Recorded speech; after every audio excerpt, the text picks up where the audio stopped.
So again, I just again want to thank you all for taking out the time so we can talk about part 2 of Black men and mental health and wherever else y'all want to go this evening. And so y'all just want to, briefly just, say your names. I know we just talked before about what you do, but if you could just briefly tell the people. And then again, like I said, at the end, I want you all to share where they can reach you if they want you to come speak, contract you out for some work, et cetera, et cetera. So whoever wants to go first. All right, well, I'll go first. Don't be shy, Mr. Scott. I don't care if we record. I don't care. My name is Kelvin Scott. I live in the Raleigh-Durham area here in North Carolina. Originally from a small town in South Carolina, Kingstree, South Carolina. My day job, I'm a global cybersecurity leader for the second largest cybersecurity company in the world. I'm a father. I'm a husband. A son. I'm a Black man in these yet to be United States of America. I am a licensed and ordained elder as well in the church, not currently affiliated with any local church. And I'm here to engage with the rest of my brothers in how we can help our community expand and understand mental health with all of the traumas and different things that we've seen in life. Thank you. Your mute button. My name is Leroy Fullwood Jr. I reside in Greensboro, North Carolina. I am originally from Milwaukee, Wisconsin. I'm a youth mentor and also a parent coach. When I mentor the youth, I try to guide them in ways to help them see their full potential and help them explore the ways of thinking. When I coach parents, I try to show them different techniques that maybe bring less stress into their life and make parenting a little bit easier, make it more logical and always full of love. And that's always my goal whenever I work with young people, whether I'm working with the whole family, just the students, or just the parents. That's always the main objective. I'm here because I got to hear the last one in regards to mental health, especially with Black men. It's something I'm glad in recent years we're doing better as a community talking about. I still think we have some progress to make. I wish we had more access to individuals who are not that open-minded about talking about this. Like, I know I can have this conversation with everybody here and they'll be receptive to different ideas. I would love to talk to people who are not that receptive, just in order to help them see the benefits of making life easier for them. Because I know the ways we were brought up in this country, in regards to different ways of, being a little boy, being tough, and different ways of toxic masculinity and things of that nature. And some of us were able to grow and learn and grow out of those things, and some of us have not. So, and some of us not even looking or on a pathway to grow out of those things. So that's something, that's a personal wish of mine. Yeah. Well, my name is Michael Thomas. My entire career has been in public service. It's just been that thing that I have learned to really enjoy and found my purpose in. So, whether it was from, I was in the military, in the Army, and went to work at the Department of Juvenile Justice, and then retired from the Columbia Fire Department. And of course, I'm a personal trainer and I own a gym, and now I teach college readiness programs, life skills and financial literacy and success coach. So working with young people to help them really reach for their potential, particularly people that grew up like I did. I was, that at-risk kid. Sometimes I'm still amazed that I made it out. And so to be able to give them an example, a formula, a blueprint, some hope, that regardless of what your current situation is, there's so many of us that, that made it out. So just being able to operate in that space, it's definitely work that is purpose and, gives me a lot of joy. And so with that, I'm here, and, to whatever I can do to encourage brothers to feel well, to do the work that they need to do in order to take care of themselves. I know it can get dark sometimes, and sometimes we don't have anywhere to go. So for whoever may see it, hopefully you'll find some answers and realize that you're not alone. That was good. I just wanted to make one little correction on what I said. I said not affiliated with any church. I meant to say not affiliated with any particular denomination, because we are non-denominational. I was gonna say, you don't want no kids coming in and be like, oh yeah, blaming us. Yeah, Right, I Bishop. do have, not a pastor, but I do have a local church that I'm associated with. But I was like, no particular denomination. Gotcha. Clear that up, didn't you? Clear that up. The saints will be coming for me now. We seen that video. You goddamn church. They'll miss all the good stuff, right? They nothing else. All right. One thing I definitely wanted to add on to say, I mentioned about growth and how some of us haven't grown out. I definitely don't want to ever give anyone the impression that I got it figured out.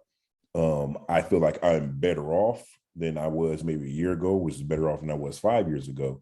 But I'm always looking for ways to improve myself, as far as self-development and personally. Can I ask you something right quick, Leroy, before y'all dive into this part 2? You said something about you would like to talk to people that are not receptive. Can you go a little bit deeper about who when you say not receptive, and who might those people be? So I'll give you a perfect example. Okay. My wife and I, we're not from here. I'm married, by the way. And one of the first orders of business, you go around to different churches trying to find a church home. And I remember we found a church that was really great, welcoming community. We were engaged, real small church. Not a lot of people our age. We didn't care. And one of the sermons, the pastor started talking about therapy. Mm-hmm. And then goes on talking about how she went to therapy once and she realized that was wrong because she got Jesus, and there's no need for therapy when you got Jesus. And it immediately turned us off, because we were like, we can't have both. Like, Jesus can't want me to go to therapy. I understand that's something that's been ingrained in us, some of us, throughout the decades, probably. I would love to talk to those people that's like, because why would you feel it's a contradiction to your faith? Like, it's not a contradiction to your faith to improve upon yourself and to examine yourself. You can do both. So so people who, and not just with faith, but people who are just against it totally, or don't see the value in therapy or taking care of your mental health, because like you take care of your physical health, the argument can be made for what's more important. I think that's up to the individual, because they tend to affect each other. So it's something that I don't believe we pay enough attention to, where we have workout facilities, and I think I know of maybe one or two mental health gyms. Like, we don't see those all around, and when I hear people talk about a mental health membership, that's something I would love to see more common. And that's definitely not my expertise. It's just something I would love to see in communities, where if it was more common, then maybe more people would be open to it. Hey, I'm writing that down. We might talk about that some more. See what kind of money is out there to get these kinds of things. Thank you. I was just curious. That's what I do. Can we dive in right there? Wherever y'all want to go, again. I think that was he said it perfectly. Some people may not have. For me, I grew up in church. I was a 7-day-a-week almost, something growing up with church. And how can I'm trying to think of the right way to say this. I'll just say it. Particularly in the African American church, we have never been taught. We don't ever feel like we need therapy. We think like, outside of the Christian walk, I think before we can go to the church portion, I think we have to talk about us as African Americans first.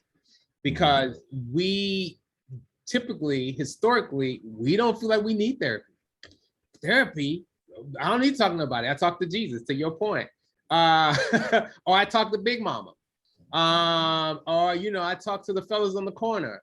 Or I talk to my grandfather, whoever, if their grandfather in the picture. And so historically, as a community, we have never felt like we don't need therapy. We can handle everything. You know, the weight of the world, we came to this country from another country. We handled slavery. We went through Jim Crow. So we feel like if we could survive that, that is how, like, we can, you know, where you work at, you working at somewhere, you sitting down, working with your hands all day, you ain't in the sun. So our community has always equated the fact if we're not working outside, that we have made it. And so I think we use church as a crutch to not get the help that we need, because we don't want to be an embarrassment to our people. You know, the first thing, at least for me, going to school, don't you go down there and embarrass me. Don't you go down to those people's school and embarrass me. Don't let me have to come down there. So we feel like when we ask for help, for some reason, it is an embarrassment to our families, to our parents, to our people. What, you in therapy? So people would rather hurt and suffer. It's no more than, you know, historically, and I don't know, I can't only say this in the African-American community, but that's a community that I'm part of, so I know it existed, that you found women staying with abusive husbands because they did not want to shame their family and be out there without a husband, because it was deemed to have a husband that, you know, that you made it, you got somebody, you can have a family. So we got caught up in the facade of what it looks like to outside, and never was taught how to look inwardly to ourselves. And so then we get church and we say, okay, this is how I'm going to work out all my problems. You know, I'm going to put it on Jesus. Jesus is going to work it out. And don't get me wrong, I 100% believe that he will. And part of him working it out is that he produced therapists.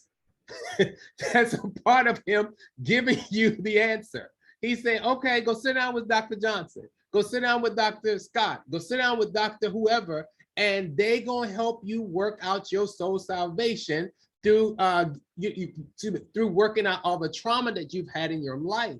So some of the answers that Jesus has given is by creating and allowing people to get education to be able to come back into the community and help us. And to your point, I believe we need Jesus, the Holy Ghost, the Father, the Son, and a therapist with a couch. Because some folks need a pill. Let's just be honest. I have no problem with medication used in its right context. And some people need Jesus and a pill and a couch. That's just honest. You've been through so much trauma in your life. There's no way that you can survive or that God expects you to survive alone. Exactly. So I think from that same perspective is that the people that feel like you don't need a therapist, and when I ask the question is, if you had a heart attack, would you go to see a cardiologist? I said, yeah, we'll go see a cardiologist. So it's the same God that made it possible for cardiologists to treat you. It's the same God that had the same wisdom to create therapists to treat your mental health. So, you know, and you're right, some do need medication. You know, these chemical imbalances can really, do a number, on us. I was telling them that I'm ADD. And, even before I knew, I was creating systems in order to be successful, but I didn't know what what the problem really was. So, but therapists really help us to walk through and understand these problems and to give us the understanding and sometimes whatever the resources that's necessary to be able to go off and live, as much as we possibly can, a balanced life. So, I just don't be embarrassed, speak to someone about what you're feeling. And I only say this, right? It wasn't until after so much stress, of just compound stress, one after another, when people used to say, well, she lost her mind, that I began to realize that you're really capable of losing your mind. This stress can be so overwhelming that without some help, people that were perfectly normal can lose their mind. And I was like, okay, no, this is real. So I just want to encourage you, to whatever degree that you need to help or someone to talk to in the beginning. Sometimes it's just a friend before you can actually get to the therapist, but find someone that you feel like you can disclose some of the, what you're feeling to. And then, together you begin to walk through those steps to figure out what, you can do to feel well. I'm gonna take it a step further. You said, whatever you do, I agree with everything you said, whatever you got to do to get that help, go ahead and do that. I tell someone I currently drive a Toyota Camry, not a fancy car, nothing special, gets me around. I think I do a good job of keeping it up whenever I do my maintenance. Whatever they say is the manufacturer suggested maintenance, I go ahead and do it because I don't want any surprises to pop up. Mhm. And one day I'm gonna put a whole bunch of miles on that car, I'm gonna be done with it, and I'm gonna have to get another car. I'm more valuable than that car. So if I'm willing to put all this money and time into this car, which gets me around and it has value to me, I can put that money and time into myself, in the seeing, getting the help, whether it's therapy, seeing a doctor, because that sometimes tends to be an issue in our community. Also, is just seeing the doctors. I'm going every 5,000 miles. I got to go see. Sometimes just an oil change. Sometimes they're going to rotate the tires. Sometimes they do find something I didn't know about, and it might be minor, but at least they can take care of it, so it doesn't become a major problem for me later. And I look at that like I am a human being. I'm more important than my car. I'm more important than the inanimate object. So I need to have that regular maintenance checkup, even though I may not believe anything is wrong with me. It cannot do harm to go talk to someone, just to look around. To both of you guys' point, that I was having some conversations. I think it may have been the beginning of 2021 last year, with some of some Caucasian brothers, and and we were talking about race and different things, our differences, yet some of our similarities. And I told them that I asked the question. I said, do you guys realize that African Americans have been freed less than 100 years in this country? So do you not understand that we are still living through the trauma of slavery? That I have a great aunt that lives right outside of Durham right now. She's 97 years old. So that means that in her lifetime, she has seen slavery. And so she has kids and grandkids and great-grandkids, as well as great nephews and nieces. And so do you not understand that she has not processed through that trauma? So what does she do? She passes that trauma on to the next generation, who then passes it on to the next generation. And so do you understand that we are really in the first generation of African Americans that are even going to therapy or actually making therapy a real thing as a in totality? Now, we've had our pockets of people that went and had money and all that different thing, or people that went in secrecy. But in totality, we are really the first generation that's exposing our community to therapy and saying it's okay to say that you're not okay. Our parents didn't go through that generation. So with us being that first generation that's now embracing and expressing and sharing therapy, do you not understand that there may be 3 or 4 generations before we get to a place that we really see healing? Like we can't get 400 plus years of slavery and the damage that it did to our community in one generation of therapy. It just can't happen that way. It's going to take each of us a long time to process that. And our kids may be the first or second generation that may not be getting any of it, but most of them are still seeing the residue of the trauma that we have been doing as a people. So now we're getting to a generation that can actually go to therapy. So maybe in 30 years, maybe in 40 years, we may have a generation that is not dealing with the trauma that we have dealt with and that our parents have dealt with. We may get there in 30 years, but until we get there, all I ask, can we reimagine? Can we reimagine how we embrace, how we engage with each other? Don't embrace and engage from a place of I know, but instead have some grace and some mercy on the way that we talk and that we engage with people. Just because you saw somebody looting, don't give them don't put a stamp on them and label them. Try to just go back and understand, why are they out there doing? Because most of African Americans are feeling free to loot and burn things because they say, we don't own this community. We don't own anything. I'm not a proponent and pushing people to go out and ride and all that. I'm just saying, instead of being the first to throw the stone, just take a moment and say why, and understand, digest really what's the why that's behind it. I'm not a champion for people to riot and all of that, but I just want people that are so quick to put labels and on our community, take a moment, breathe, and engage. 100%. So, no one question, if a soldier goes off to war and see some horrific things, that this can create a foul in his mental brain, that 10 years later, if someone closes the refrigerator door too loud, this person may jump under the coffee table. We just really accept that PTSD is real. And we don't question the fact that if this soldier, that's having nightmares, he's reliving these images even while he's sleeping in his subconscious mind, that these things don't have effect.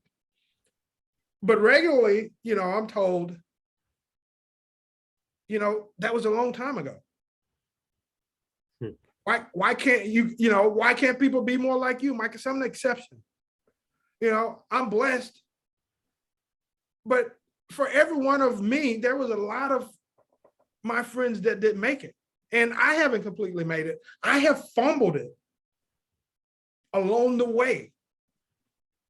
These things that, affected me, that I didn't understand, the world that I was excluded from, that was hidden in plain view, that created anger inside of the men around me, that taught me what a man was.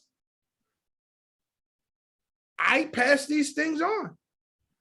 So not only did I not escape it completely, I've infected my children with it, because this is what I knew. So, I'm just basically saying that that there's a lot that happened. No one is trying to hold the current generation responsible if you're not still participating in it. But don't make me feel like what happened and what I suffered through wasn't real and I should just get over it. This is a lot of work, and I'm not sure, to be honest with you, if in 100 years, if we, I know we'll continue to do the work, but right, these file cabinets and each generation that's raised by people that are hurt are going to still carry on with what's been impressed in them, especially early on in their formative years. So, we got a lot of work to do, and I'm glad that we're having the conversation. But certainly,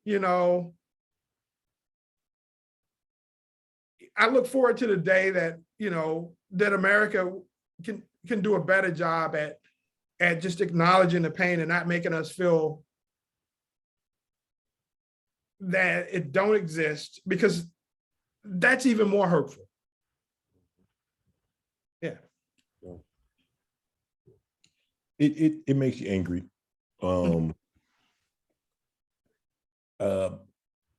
I believe Kelvin had used the phrase earlier, passed on.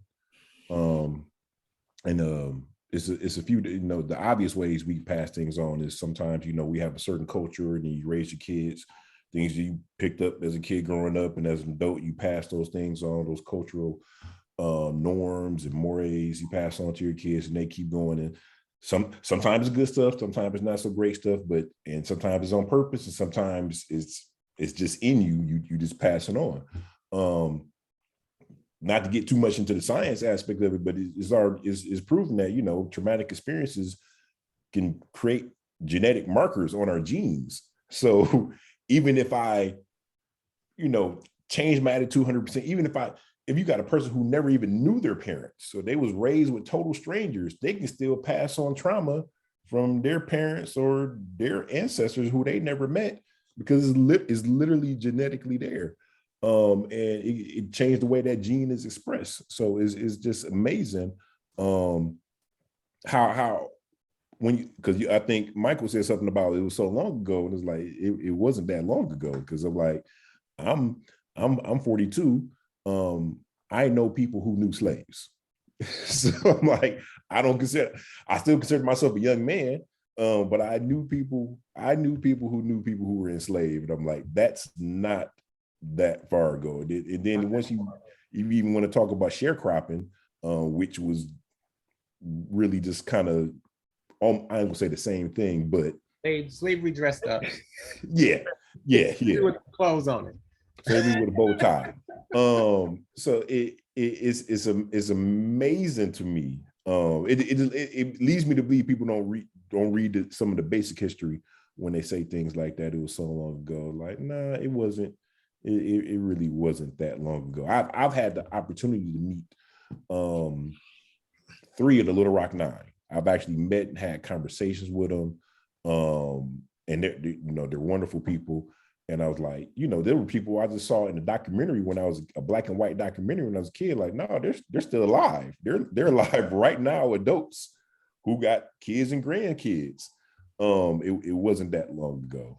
No. Things weren't that long ago. So, yeah. Well, I want to, if you just a moment, move over to some of the things that I do to try to stay well. But before I do, it sound like that. I think it's Kevin. Maybe you wanted to piggyback off of. No, you can. No, I mean, I was just going to agree with everything that you guys have said. I mean, it's so much that like you said. I think you said that 100 years we probably won't get there, and it's so much that just in this context, there's so much that we can each say just from our own experiences that an hour, 3 hours, 6 hours still wouldn't be enough time. No. So I'm open to the transition as you would transition into what you do. That I'm right there with you. Yeah. Well, I was thinking before I go there, I was thinking about a quote or from a book that I read, and I used to give this book out, and I admired the guy until his latest person he became and served. But it was a famous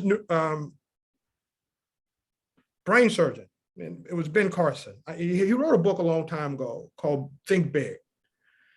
And one of the quotes that I used to quote all the time in the book was he says, people used to think that the brain had a limited capacity, that it could only hold so much information. He said, no, the brain has an unlimited capacity. He said, the brain's problem is not how much information it can hold. He said, the brain's problem is getting rid of information that it no longer wants there. That's what he said the brain problem is. Wow. That's pretty powerful. Yeah, I'm letting that soak in. Because listen, I got so much, so many questions I could ask about that, but I don't want to take up the time. So, because when you think about that, then I think about I think that every problem comes from something. How can I say it? The reason that we see some things today is because so many things that was never done before. When I say that, let me clean that up to make it make sense. When I see people that have Alzheimer's, I personally think, I have no medical degree, never worked in the medical field, so nobody quote me. I personally feel that it is because of of one or two things. There's been so much trauma in that person's life that they don't know how to get rid of it. And now it starts to shut down different parts of their brain. And then the other part of it is that there's so much trauma in their lives that it's almost like, you know, I think I heard this on one of Tyler Perry's movies. The woman said the disc is full. And it's not that the disc is full by capacity, from a capacity perspective, but the disc is full of trauma. The disc can't take any more trauma. And because as an African-American and a Christian community, we have so taught us that it wasn't okay. I won't say that we've taught, but we've so set the expectation that it wasn't okay to go out and get real therapy and get help. I love pastors, but not every pastor can be a therapist. No. Not every pastor can be a therapist. You listen, you may have been called to preach the gospel, but you really cannot help people dig through the traumatic things of their life. Most of them don't have the time. Most of them can't take the time. And then most of them don't have the tools to do it. And so when you find people that have, their minds are so filled with trauma that, you know, that it starts to shut down everything in their body. That's just my own personal feel. I don't think that Alzheimer's is a new thing. I think it has a new name, but I think that our community has been suffering from that for years, you know, because for so many different reasons, and I'll just leave it right there. Well, we know that I know that the body is pretty amazing, and it will fight with everything that it has to survive. Even when you're on ICU and it's, you know, they have you on the ventilator and it's, ooh, ooh. I mean, that body is fighting. I mean, it's built to survive. And so shutting down, you know, it's almost like, you know, automatic damper starting to shut down, doing what it needs to do. You know, some people learn to suppress, to avoid. And so I wouldn't be surprised, you know, the body and the mind is pretty amazing. And before it reaches its overload capacity, that it'll start, you know, people start doing what they need to do, and even subconsciously, without them being intentional to do the work to keep from running over. So, you know, I'm not at all, you know, I wouldn't be at all surprised. Yeah.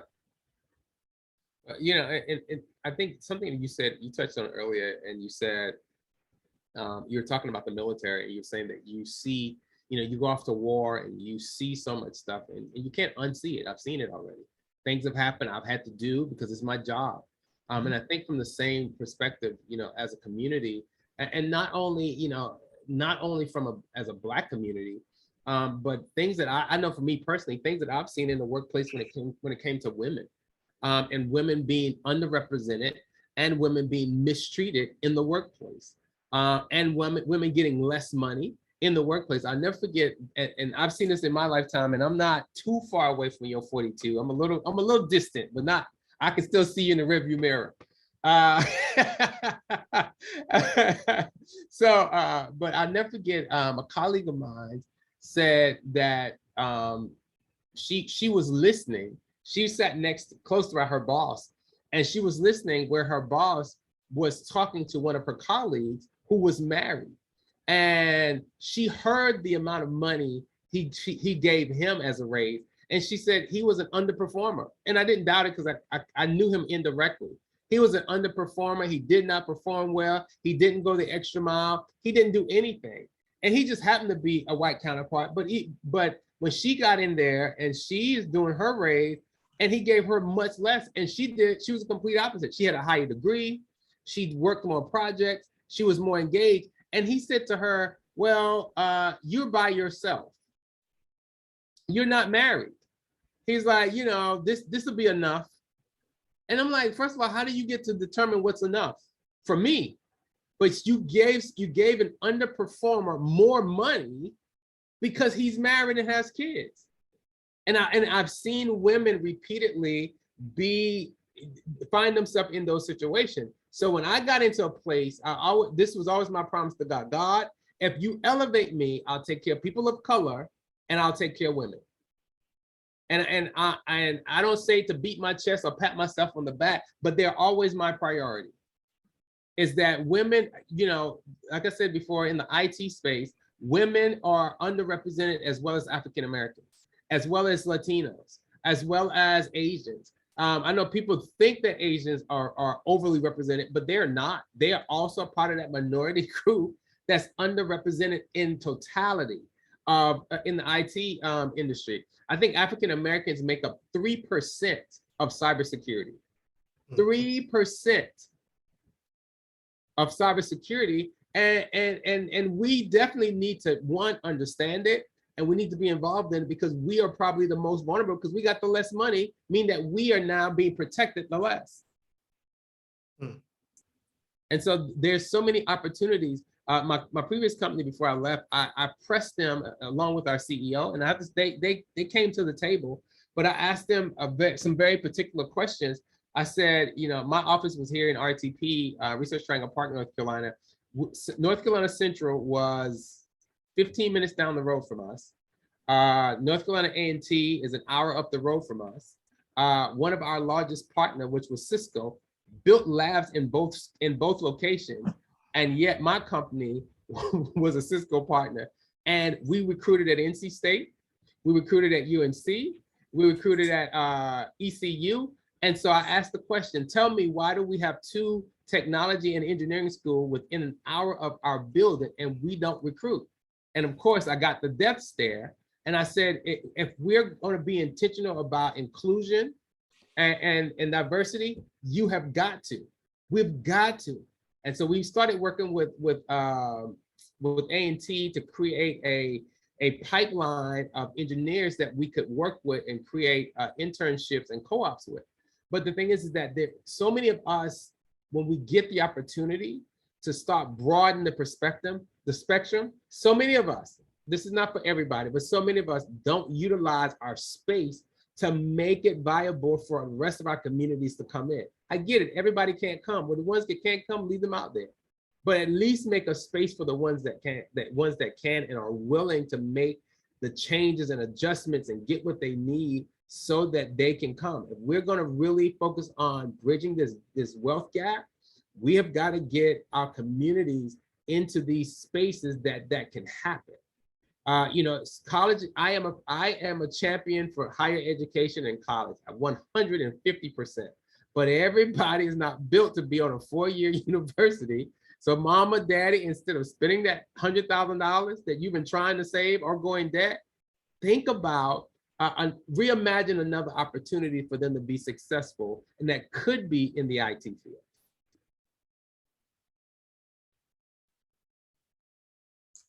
That's my ploy for the rest of the IT people to come on over.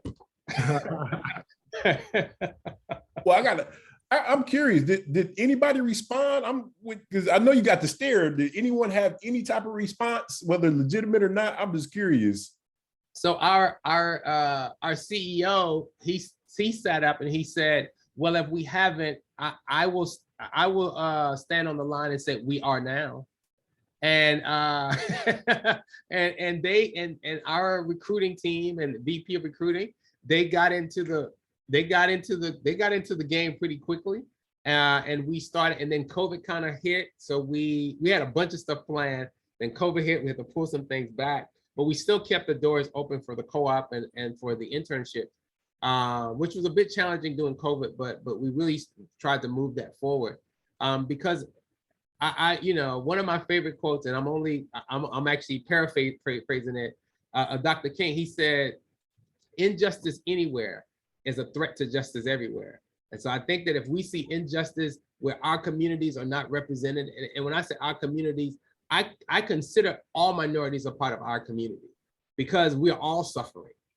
We are from one extreme or to another. So I think that if we see minorities not underrepresented in a space that we have any leverage, my opinion here, I don't want nobody to feel like I'm beating them up, but it's my opinion here that we have a responsibility to our community to make, you know, the entryway a little bit easier. I agree. So how much of the, Reggie and I talked about this in the last, the last time we talked. How much do you think that when the treatment or not having access to, or having to kick down the door and to these, opportunities, how much do you think that, those things affect us mentally? A lot, because I'll speak for me. When we don't see ourselves in spaces, then we don't believe we can ever go. Which is why COVID definitely has put a damper on that, but which is why I really wanted to go out. I know I went out to my daughter's school, her elementary school, and I really want to get out to as many schools because I want to see people, I want our kids to see people that look like them, say that it's okay to come over the bridge. And it's just, I just happen to have this bridge behind me, but it's okay to come over the bridge. It's all of us. I heard somebody say once that salvation was just one lost man finding a piece of bread, telling another lost man how to get it. And that is the only thing that for me, that's all I want to do. I want to see young people that look like me, that look like you, that may look like my Asian brothers and sisters, might look like our Hispanic brothers and sisters, and say, hey, it's okay. If you don't want to go to college, that's not the end of the line for you. I can show you, you can be just as lucrative, if not more lucrative than some of the college graduates. It's all about, you're going to have to educate yourself, but you're going to have to educate yourself differently. And I think because we only think this way and we don't think this way, that we pigeonhole ourselves to only one way.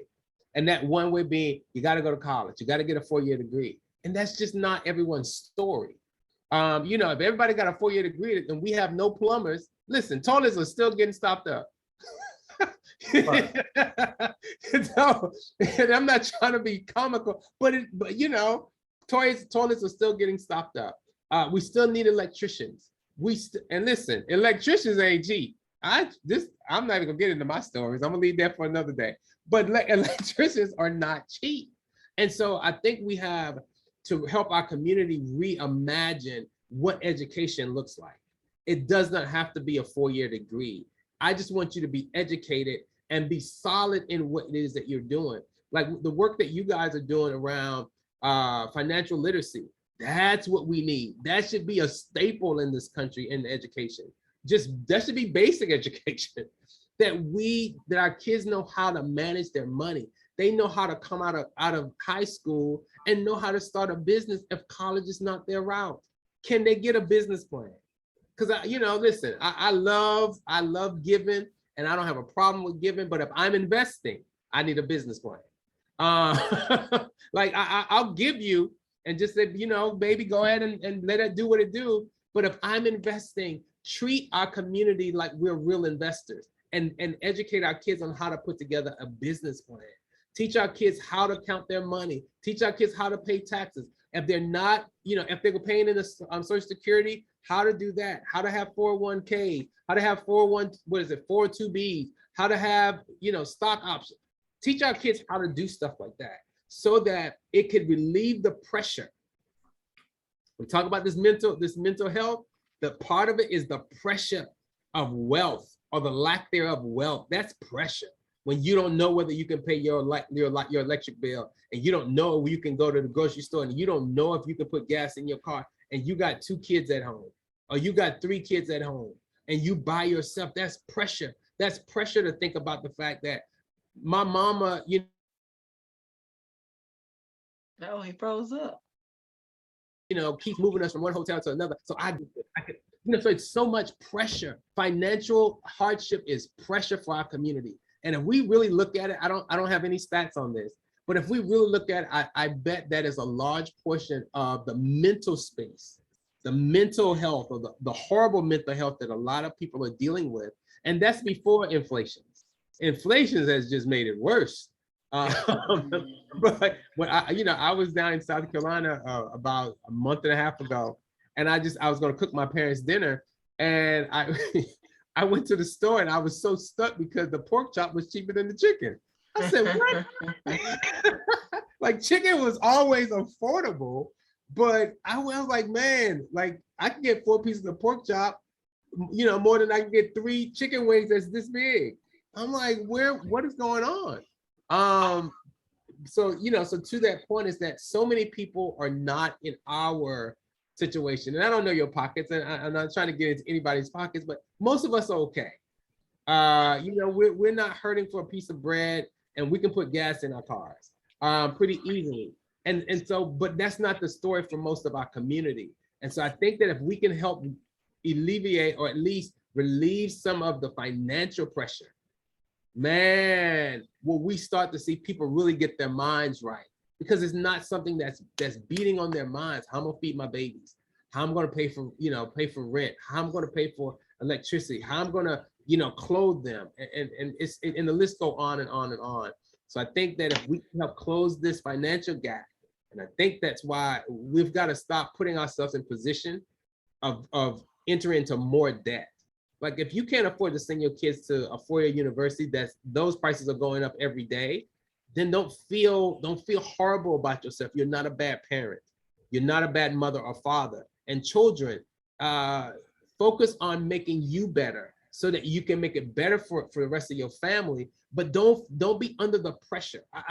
That hurts my heart to hear athletes get on these big stages say, no, I had to do this to get my mama out.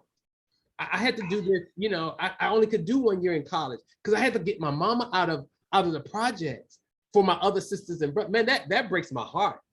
And so now he or she has self-induced trauma because of what they've seen.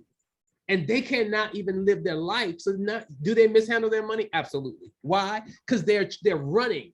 They're living in a traumatic situation that they're running from, and they're trying to save the world when it's not their responsibility.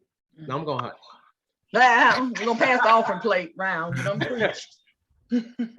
Yeah, well, you know, so a part of it's heartbreak. You know, it breaks my heart as well. But even more so, I realize that because of what so many people have seen, that money won't solve their problems. More money only make you more of what you already are. So if you're a spender, you'll be a bigger spender. If you're an investor, you'll be a bigger investor. If you're a saver, you'll be a bigger saver. If you're a giver, you'll be a bigger giver.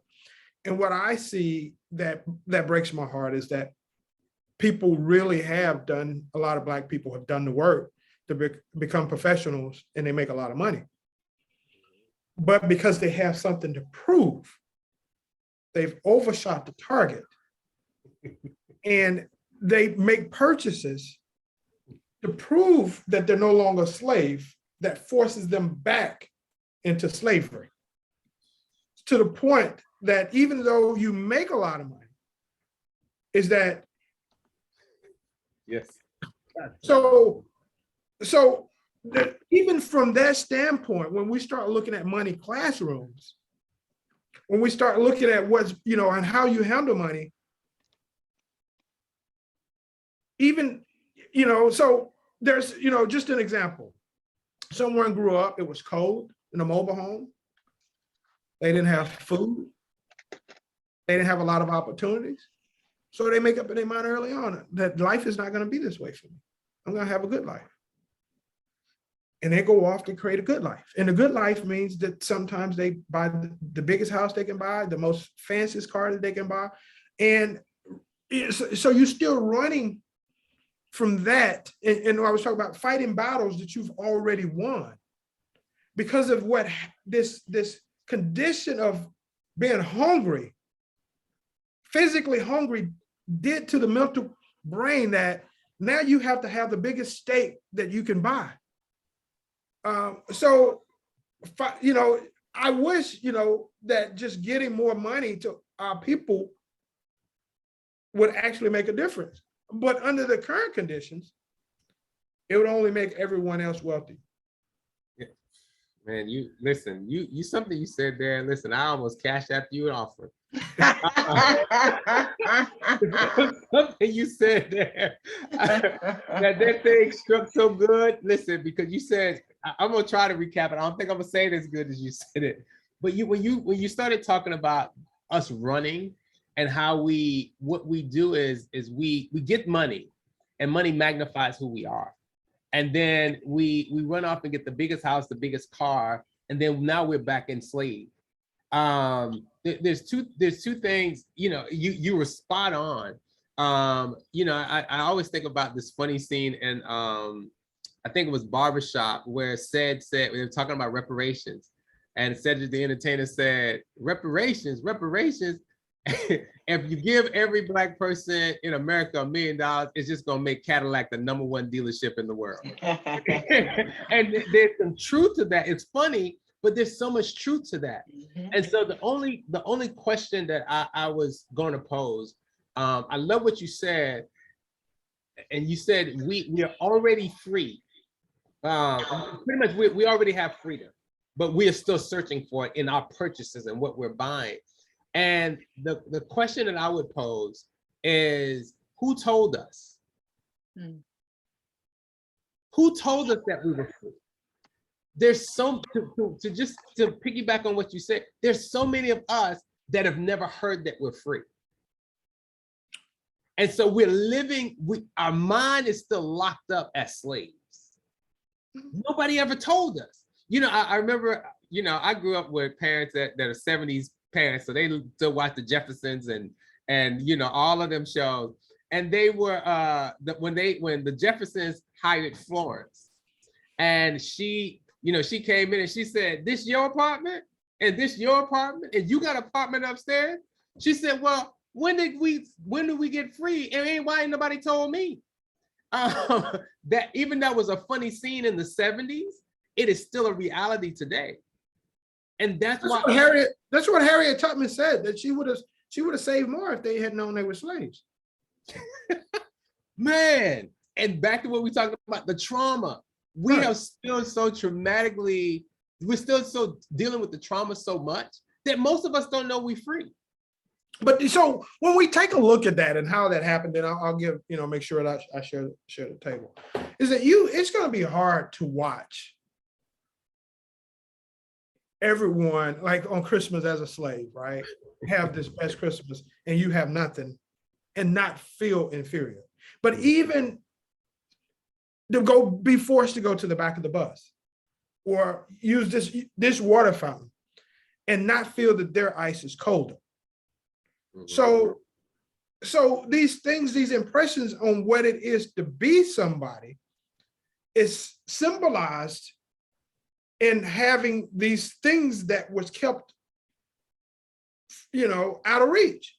Yeah. And now that you have the possibility of having them, they become these driving forces in your life to give the appearance that you've made it, even though you can't sleep at night because of the purchases. Yeah. So finances is a huge part of the stress that causes really, you know, a lot of suffering when you don't know how you're going to pay the light bill. But when you're programmed to purchase this, even though you know that the light bill haven't been paid, more money will not fix that situation. This is where financial coaches, and even sometimes, you know, this is just a symptom. So we're soothing symptoms versus dealing with root causes, or even psychiatrists or psychologists or therapists really have to begin to do the work to begin to release a person from that thing that's got them caught.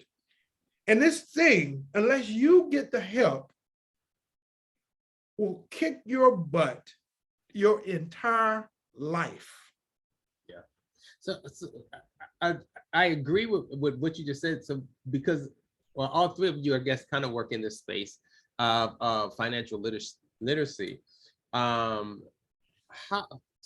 Which comes first? Do we deal in the mental space and help people to process their freedom from a mental capacity, and then we start to teach them financial literacy? Or do we do it vice versa? The reason I ask this question is because I would think, and I just know from some of the people that I've tried to give my limited information around financial literacy to people, that sometimes it's hard for them to digest it when financially they're not making enough. They're not making enough to survive. So when I'm trying to say, hey, just save $2, and they're saying, no, I really need the $2. Because if I don't spend the $2, that $2 is the difference between us having a loaf of bread and us having nothing. And so how do we, which comes first? Because we can have the literacy, and I am a fan of financial literacy. I try to do as much investing and all that stuff as possible. But which do we do first? Do we help our people get free? And when I say our people, I'm talking about a community of people that are dealing with mental health, and that's across the spectrum. Do we help people get free mentally first and then try to teach them financial literacy? Because if you're not mentally free and you get financial literacy, you still mishandle it. Mm-hmm. So that's the question I would ask. I think, and I'm make sure I separate myself. I am not a financial literacy expert. Oh, I'm sorry. let me, I'm gonna separate myself from them, because I tip my hats to them. I think that's an individual thing, and I don't think we always have to choose what's first. I look at it as like, as you're in school, during the course of the day, if you're going to school when you're a young person, you may take a reading class or English class, and you will also take a science class. That English class is going to help you in that science class, and you making a small improvement on your financial situation can actually help you as far as the mental health, to be honest. If it helps you worry a little bit less about something, if it helps you believe you have a more secure future. So I think that's individual, because everybody's in a different financial situation where, like you said, I can say I can put, $50 to the side over here, but everybody won't be able to say that. So I think that's the individual thing, but I don't believe overall one has to go before the other, because they can complement each other. I can exactly see that point. It's just that, so when you said, and I'm just playing devil's advocate a little bit here. So just don't nobody come look for me.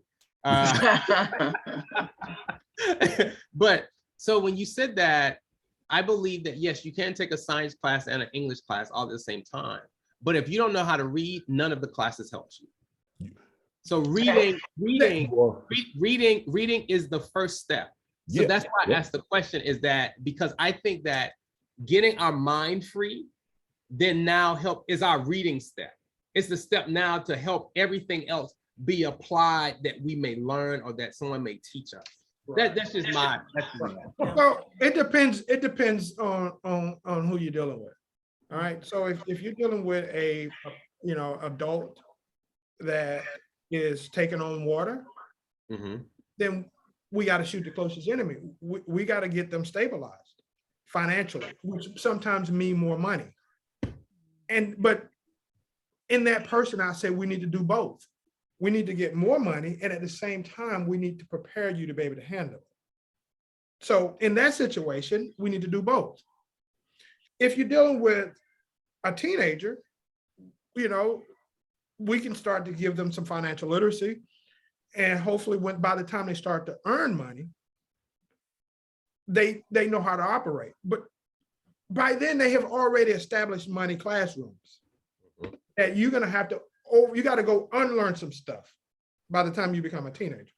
So the best way to do it is to do it in a form of an allowance really early. And you can set aside, you give 10% to, you pay 10% to yourself, give 10% away, and you get to keep the other 80%. Now, the earlier you do this, it'll be hard for a child to move away from this.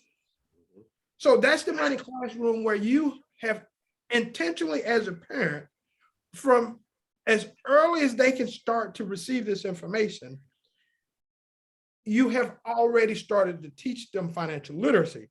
So by the time they get 21, their biggest thing that they're going to have to be challenged with is that hopefully they're going to meet somebody to marry or date that's got financial literacy.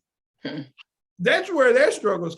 So it's going to be hard for them to move away from these well-established principles that was established very early on in their lives.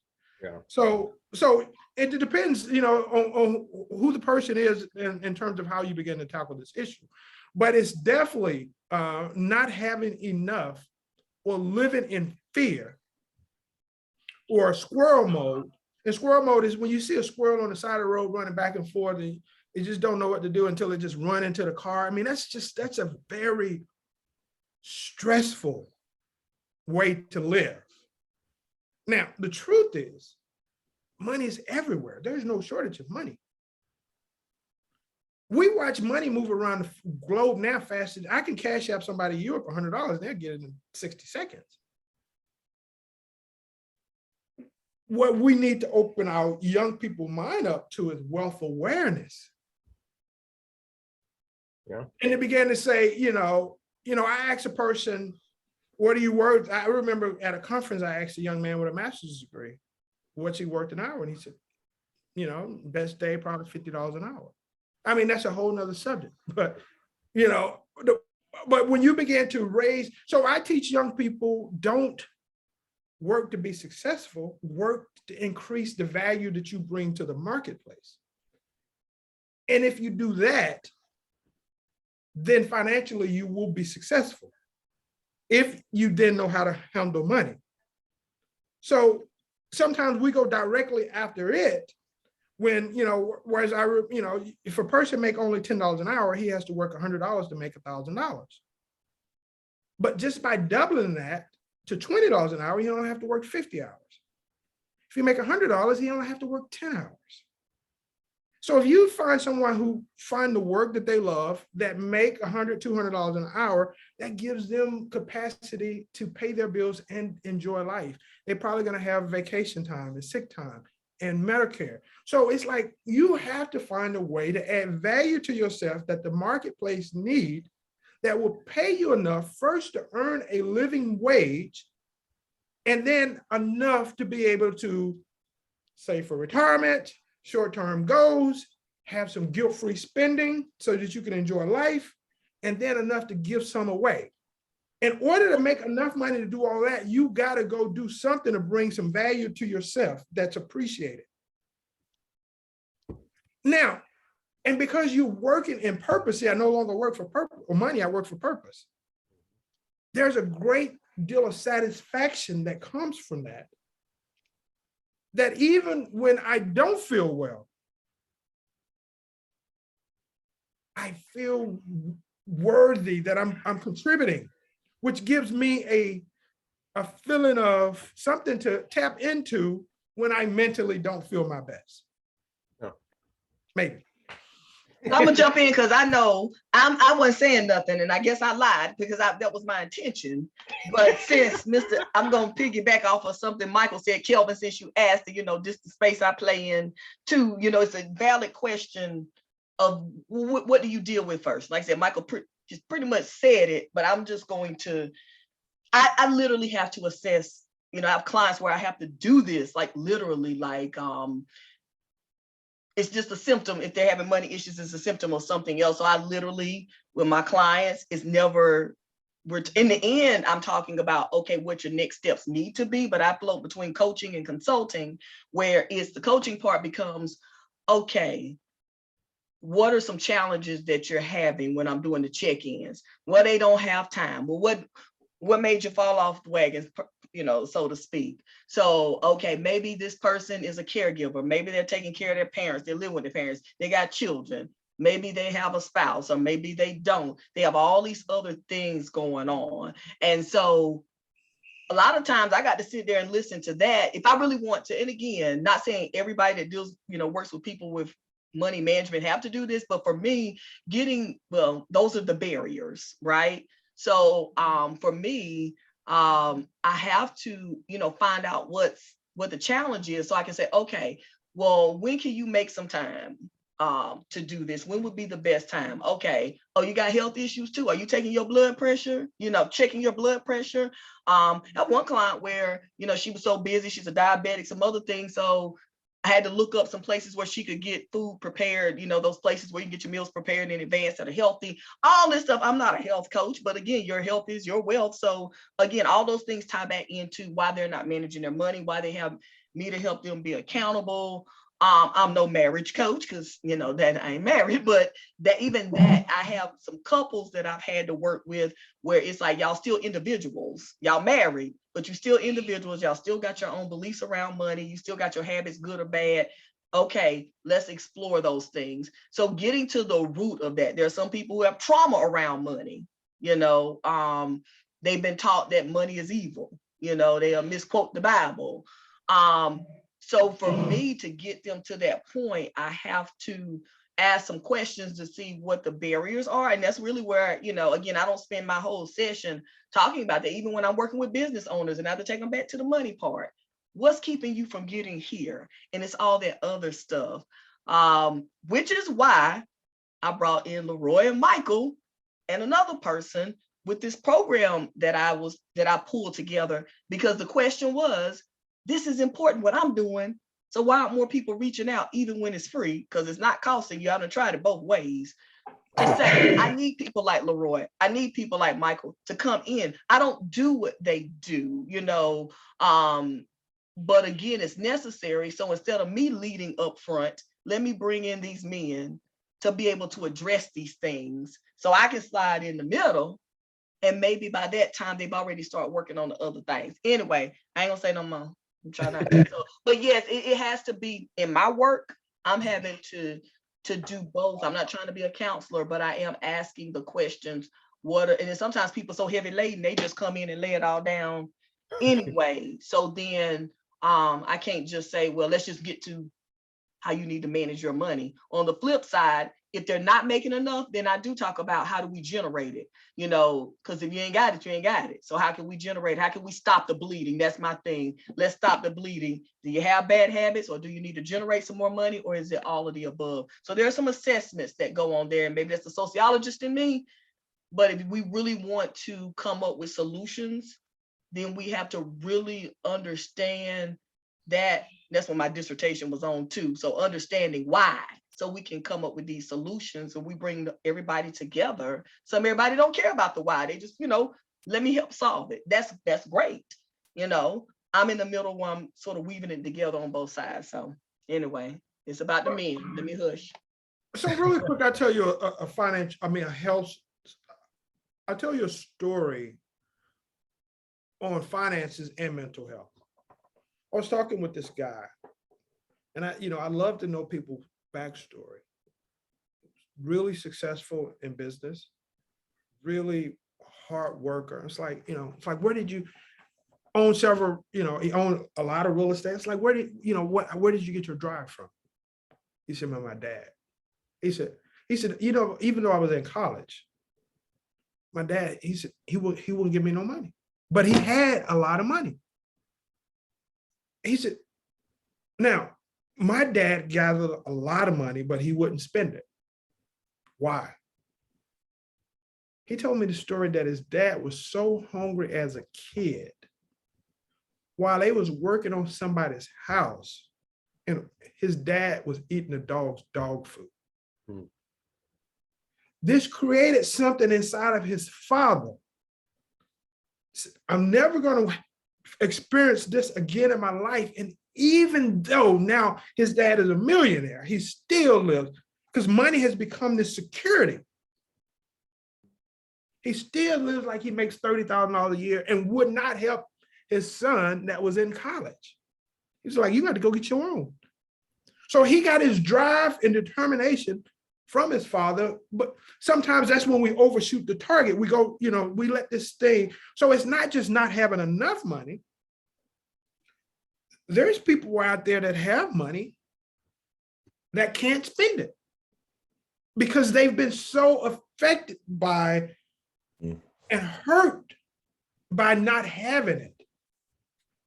I'm still overcoming fouls in my mom always said, save for a rainy day. Always said, save for a rainy day. Save for a rainy day. Pay your bills, save for a rainy day. Well, I just got really good at saving for a rainy day. To the point where even though I could afford to live better, I wouldn't.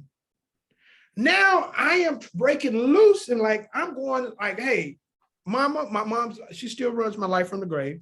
What she put in me was impressed in me. But mama, I'm going to have some fun now. This is intentional work that I have to do. So when you take two people who now have their own file cabinets as it relates to money, one may be, I didn't have anything, so I'm going to buy the biggest steak I can find. The other one's like, I didn't have anything, so, and money is security, so I don't want to spend anything. There's going to be fights here. Yep. And it is. It is. Which is You gotta be careful, Calvin. Oh, but no, I mean, he you hit on something earlier, Michael, when you talked about work, almost, this is my rephrasing. You talked about living on work, being in the space where you're on purpose, versus necessarily working for money.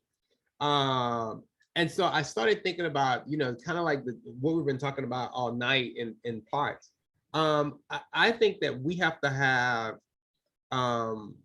help for this generation. It's, if you have kids that are under 10, my opinion, I think you have a very good opportunity to do so much information.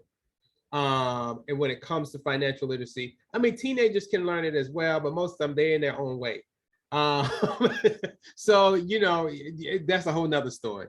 But I think that it's almost like we have to have, the road to financial freedom. And I think that in that, kind of like what you're putting together, Dr. J, is mental, get our mind right. You know what I'm saying? One of my friends who is in the fitness industry, he always said, mind right, body right. If your mind gets right, you will tell your body will go any way that you tell it. And it'll do things that you never thought you could do. I think it's the same thing comes with our money and our finances, that it will do and go places that we never knew that it would go and that what it would do. But until we get the bondage of slavery, until, like what Michael said, we're free. Like literally, we would be surprised at how just those words will free a community. Like, you're free, right? I used to make a joke, when I was working like overtime, and I was like, yeah, my managers didn't get the memo. Freedom, I mean, slavery is over. And I joked about that, but there's so much of our community that's still stuck. And they really have to hear somebody, because we can go down this a whole nother time, but fatherless houses where there's only one parent and mama is just trying to keep the lights on. She ain't got time to talk about no financial literacy. And so we have so much of a community that don't even have time to deal with it, even though their kids are seeing it every day, willingly or unwillingly, because the lack of, that's teaching me something. To your point, Michael, that's teaching me, well, God, I got to hold on to everything I get, because I'm never going to experience not having lights again. I'm never going to experience not having heat again. I'm never going to experience not being able to eat again. So it's a lesson is being taught, whether we realize it or not. But I think being able, all the work that you guys have done and are doing is helping the community realize that, look, we got to make sure that we're intentional about what we're teaching. I understand that you only got $50 this month and you're trying to pay 30 different things, but we still have to be intentional and have programs that help our people figure that piece out. Because I think that mental space of them not understanding that they're free is still such a heavy burden on the community. And I think some of them see Michael, and they may see me, or they may see any of us and say, I want that, but I don't think I can get there, because I really still feel like I'm in bondage. And sometimes it's not from debt. It's just that nobody took the piece of bread that they found and gave it to them and said, hey, there's a piece of bread over there. You can eat if you go over there. And so that's where, for me, that's where I try to engage as many people around cybersecurity and say, I mean, that whether it's people in their careers or people trying to start a career, say, hey, this is an option. What that was one of the biggest lessons that I learned is that I had a mentor that said to me that the work I was doing was ministry. Man, I felt like he lifted 1,000 pounds off of me because I felt so indebted to only do it one way.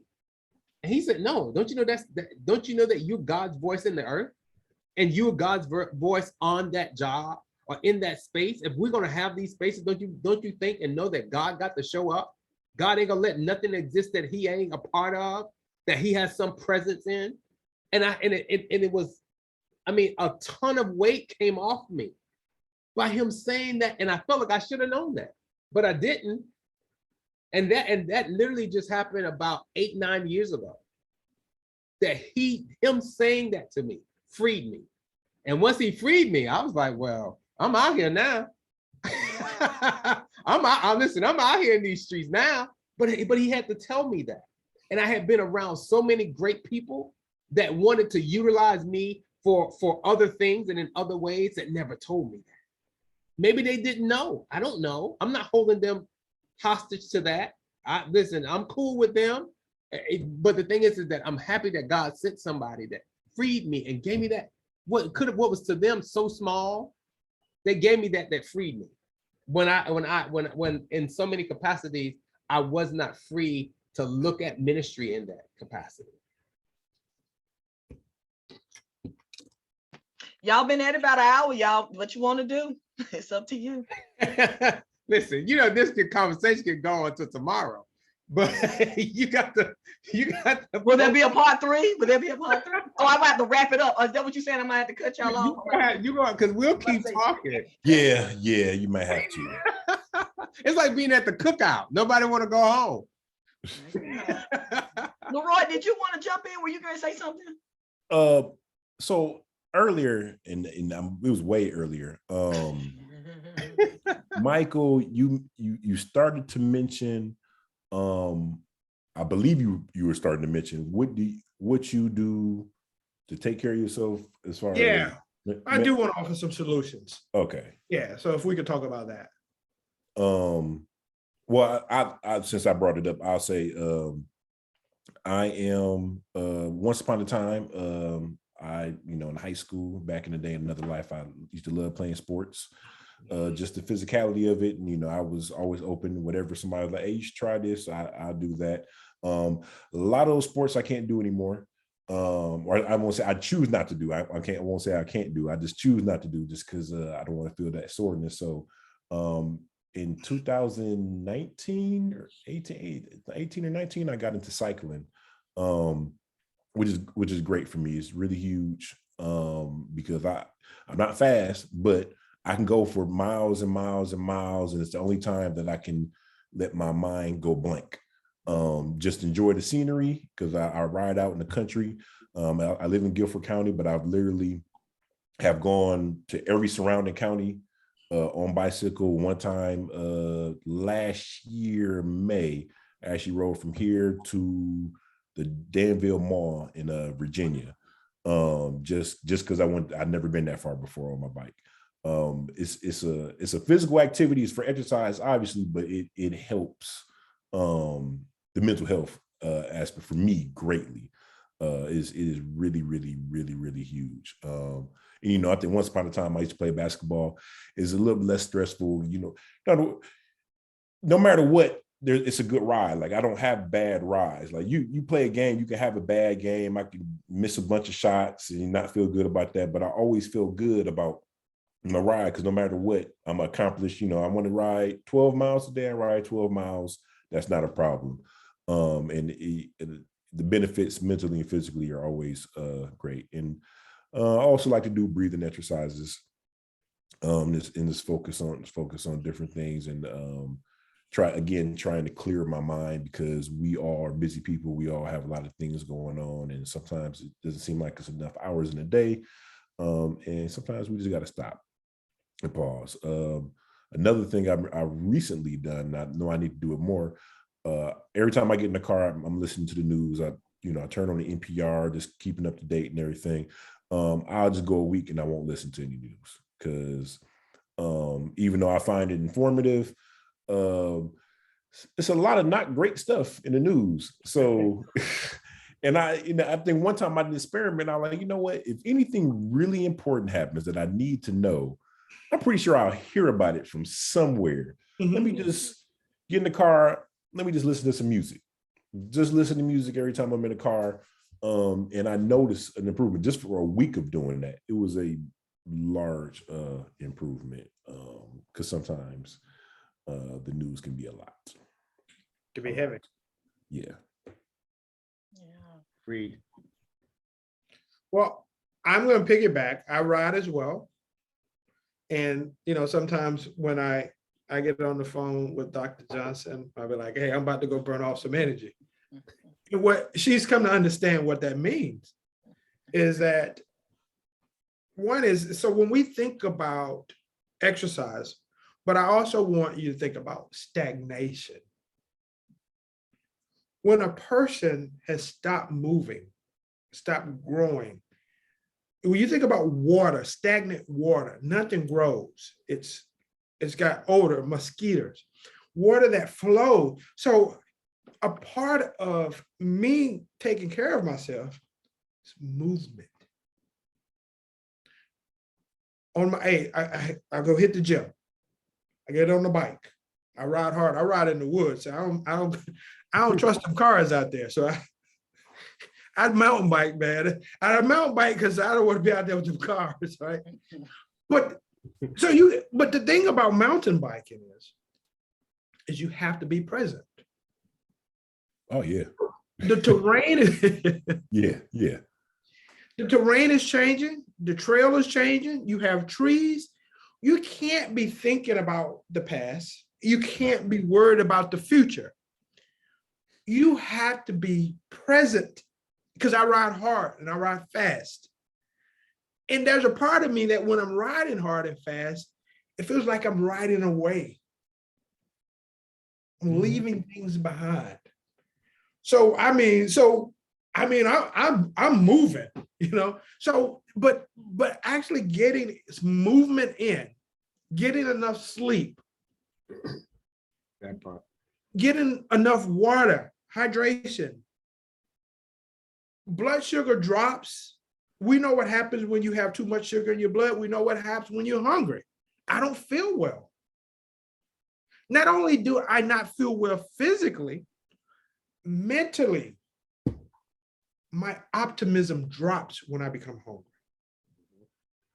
My problems get bigger. I have less belief that I can solve them. So getting enough water, fueling properly, exercising, and having someone to talk to. See, when you start to talk, you start cooling off and releasing. Therapists will tell you to journal. It's releasing, it's movement. To sit in that stuff, no one to talk to, no movement, no exercise. I mean, it can really, take on, allow your mental, capacity to drop quite a bit. So, with you, man, I move. I was actually thinking, I was going to jump on the bike tonight when I got out of class, but, I had told Dr. Johnson I'll be here. But, I kayak. Man, I get in that water. I sit in that water. It's so therapeutic to be out there, kayaking, being in the woods. I camp. I have a camper that I pull behind my truck. And man, I'll get out there and string me up a hammock and just chill. But I'm not doing these things because I need these things. You know what I mean? With you. I'm with you. Yeah, but anyway. So I rode your bicycle. Huh? You could have rode your bike. I didn't tell you you had to be. I invited you. You could have rode your bike. Well, I know that. Now, do you ride at And night? I still may ride. Do you mountain bike at night? I'm just curious. No.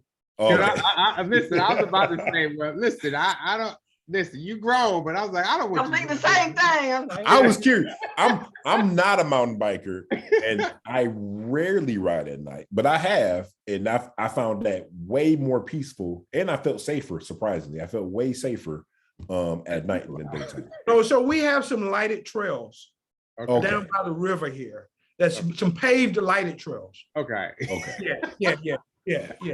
But I just want to piggyback on what both of you guys said. I'm the same way. I'm in the gym.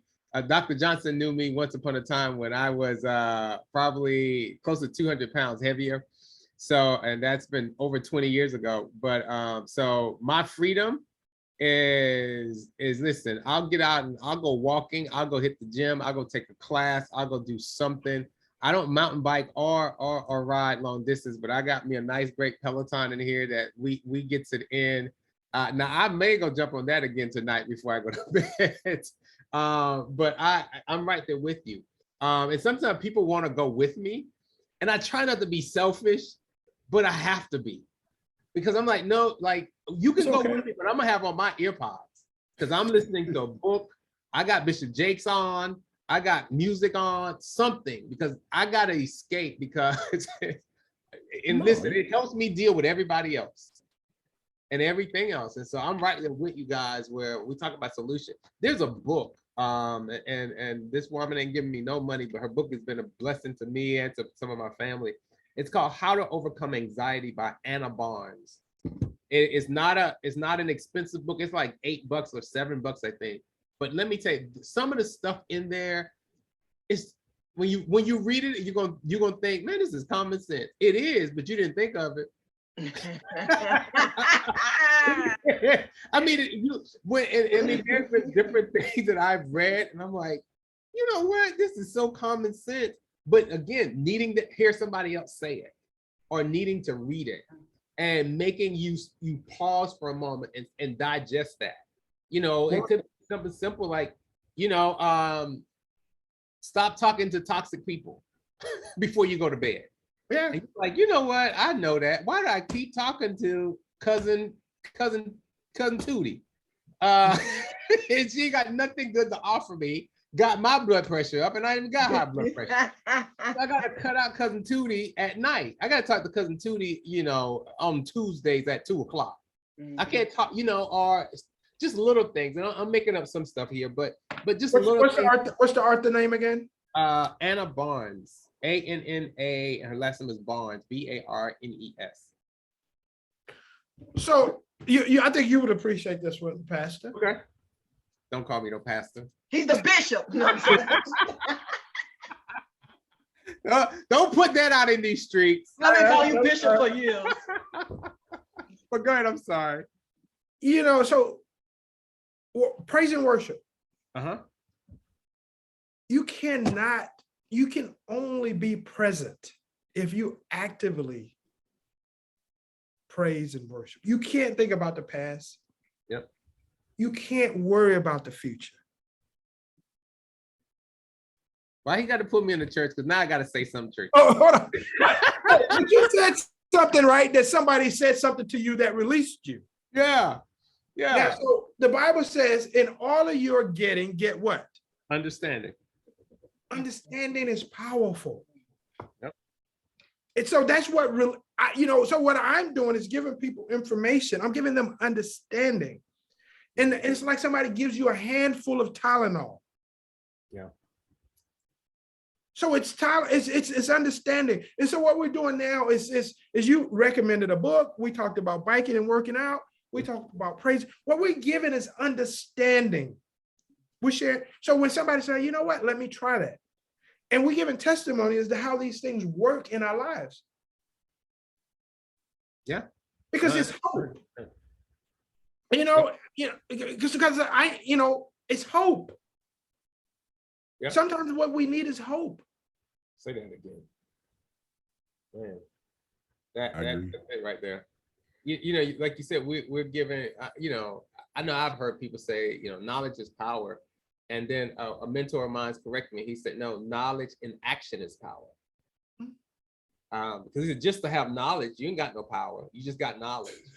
But to take that knowledge and put it in action is now power. And to your point, we have now given people things that they can do. We've given them knowledge on how to do it. You say you're biking at night, or, just as an example, You said you did long distance. I'm doing stuff. We're all doing stuff. And to your point, we're giving people knowledge and stuff that they can do. It's an $8 book. Y'all spend that at McDonald's. Just, it's to your point. We are giving people, I always say, pliable things. People that they can take this and go to work tonight if they hear this. Like, I meditate. This is me. I love yoga.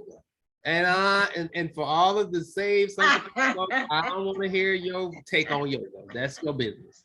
Me and Jesus is all right. But I use it for the exercise purposes of stretching and stuff like that. Listen, when you get over 40, you need all the stretching. you need don't give me, it's a mental, it helps me mentally as well, but let me tell you, you need them stretches. So I'm right there with you. Meditation, just freeing your mind, man. We gotta learn how to free our mind and debrief. I think one of you guys said that earlier. Just debriefing. Sometimes it's talking to somebody, sometimes it's just running. Yeah. So, man, this has been good though. I'll just, if y'all wanna, if there's a part 3 out there, listen, probably let me know. Everything else got a sequel. Hey, you just let me know. Everything else got a sequel. Why not? But we need a lot of conversations. Right. I mean, Right. Agreed. there need to be places that these serious conversations are being had Yeah. regularly. There's a lot, because again, they offer understanding. I mean, I can share stuff financially that can unlock some, Dr. Johnson. I mean, I can share stuff with you, like you can start to get money, so just unlocking all of this stuff. I'm a trainer, I'm a personal trainer, blood pressure, cholesterol, diabetes, all of these things that we can begin just by just simple tips.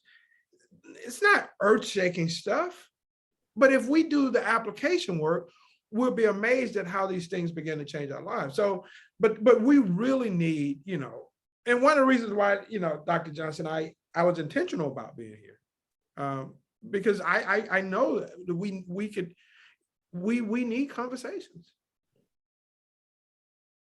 I didn't want you to be cranky because you didn't get on the bike. And I'm just playing. Wait a minute, I just invited you. But I mean, as long as y'all need the woman to facilitate, I was like, y'all don't really need me. I'm just here. But I'll be glad to provide the platform. Everybody's needed. Cool. Yeah. Cool. Well, I'm happy to do it. I feel in my spirit this might be a good place, because it's been well over an hour. To put a pause in it, just pause for right now. We won't say stop, but pause for right now. So again, y'all, I appreciate y'all, and I'm just thankful again for your willingness to be here virtually and to share with people. Again, I'll share this on social media. I'll put it, the link actually will be posted on Bridget's website, but I'll talk a little bit more about Bridget in a second. But before we end this recording, I just want you all to share with the people where they can find you. You're doing consulting, you're doing some trainings, whatever, buying your books, whoever wants to start, tell the people how they can connect with you, find you, hire you, whatever else. Well, I'd say my email address currently just lfullwoodjr@gmail.com, which is just LFULLWOODJR@gmail.com. That's an easy way to get in touch with me. All right, go ahead and get them booked. All right. Well, you can find me on the website at michaelbootcampthomas.com, michaelbootcampthomas.com. And all of my social media pages, in terms of Instagram and Facebook, are all Michael Bootcamp Thomas as well. The email address is info@michaelbootcampthomas. So if you can remember the Michael Bootcamp Thomas part, you could easily locate me. I do have a book that's on Amazon. Very good. Famous, y'all. He's famous. You know, I'm working to do my part, brother. I'm working to do my part. I want our young people to live an amazing life and give them the tools, the foundation to begin to do that. So, you know, but it's on Amazon, and you know, if you got somebody young in your life that you want to understand finances, I think it offers, you know, some understanding. So, again, Michael Bootcamp Thomas. Amen. God, why did I say amen? Well, you know, the Lord is in this place. I don't even know. I just said amen for no reason. Well, we've been in church for the last hour and 40 minutes, so you know. Hey. Well, you didn't say you was at church every day when you was a kid. Listen, I try. I can't run. I tried, but it keeps finding me. But no, my name is Kelvin Scott. For anyone that needs to contact me, go to A&J Consulting. And I was like, wait a minute, that sounds familiar. Go to A&J Consulting. I was gonna say the same thing. I'm confused. Go to A&J Consulting, and she will make sure all the information gets to me. Okay, well that works too. Okay, I got it. I was Like agent fees, you can charge agent fees. Yeah. Agent fee, you know. You take out the credit. It's funny because this is funny because when I first started my business 22 years ago, I was living in Raleigh, and Kelvin and Roland, his wife, they were over at my house, my apartment, which was that whole big old house that I couldn't afford. I didn't know about money then. I didn't pay bills, but nonetheless, once upon a time when my first business was born in 2000, 2002. So I moved back in 2002, but nonetheless, I still have a book that I bought called How to Start and Incorporate a Business in North Carolina. Kelvin, I don't know if you remember this, but I was having the darndest time. I found my paperwork and I was just reading all I could about business. I mean, I don't understand shares and corporations. You was breaking down what the shares meant and all this other stuff. And it's just amazing. I hadn't even thought of that till just right now. Oh man, yeah. In 2002, April 22nd, 2002 is when I found that paperwork, and then I moved back. I was only 8. And I was doing all that. Yeah, you was only 8. Yeah. I was about 10. Yes. But you know, it's amazing. It's you. I still have that book, and I was just like, wow. Kelvin, I can't understand. Break these shares down. You know, what does this really mean? Wow. You know, and I stepped out there, you know, again, because I didn't even know nothing about money, but you know, I had that experience working with nonprofits and business and wanting to help people. And then, you know, as I encounter people that talk about money later, you know, but divine intervention stepped in, and I moved back home like a couple months after that. But when I was working towards starting that business, I remember that. So I'll be glad to hand your information to the people. That's the least I can do is be your booking agent. But that's yeah, look, 20 years later. And on that note, the Lord is good. But before we go, Leroy, did you go? I forgot. Did you? I went. Everybody done win. So I will say this. So if you're watching this, because I will post this on Bridge's website. Bridge is my nonprofit that was born at the same time, but I just legally, officially did it, you know, filed the paperwork about 2 years later, but I call them the twins. But if you're watching this from Bridge's website, when you go, we talk about building bridges, it's Bridge. So I am that person in the middle pulling the resources from the people who do have from on the other side to the people who don't have. So, you know, my logo is a little bridge. But if you're watching this video on Bridge's website, please take a moment to look at the other things that Bridge is doing as well, because it's all about economics and empowerment. And so, you know, a lot of people know Bridge and then A&J Consulting Services, my for-profit business, from the financial education piece. But we're also about empowering people. So, you know, this falls up under health and wellness, have some additional resources on the website. We give scholarships. You know, again, we don't just work with, you know, the Thomasville community, Thomasville, North Carolina community, but we have several partners. So I just want to encourage you, I forgot to do that last time. Once you watch the video on the website, go back and just check out some things there. And, you know, feel free to reach out. And if you're watching this, because you subscribe to my YouTube channel, then I'll have the website down in the comments. So you drop down and check it out. So again, thank you all. Again, reach out to these great men and, you know, begin to take those steps, step by step. So again, thank you all very much.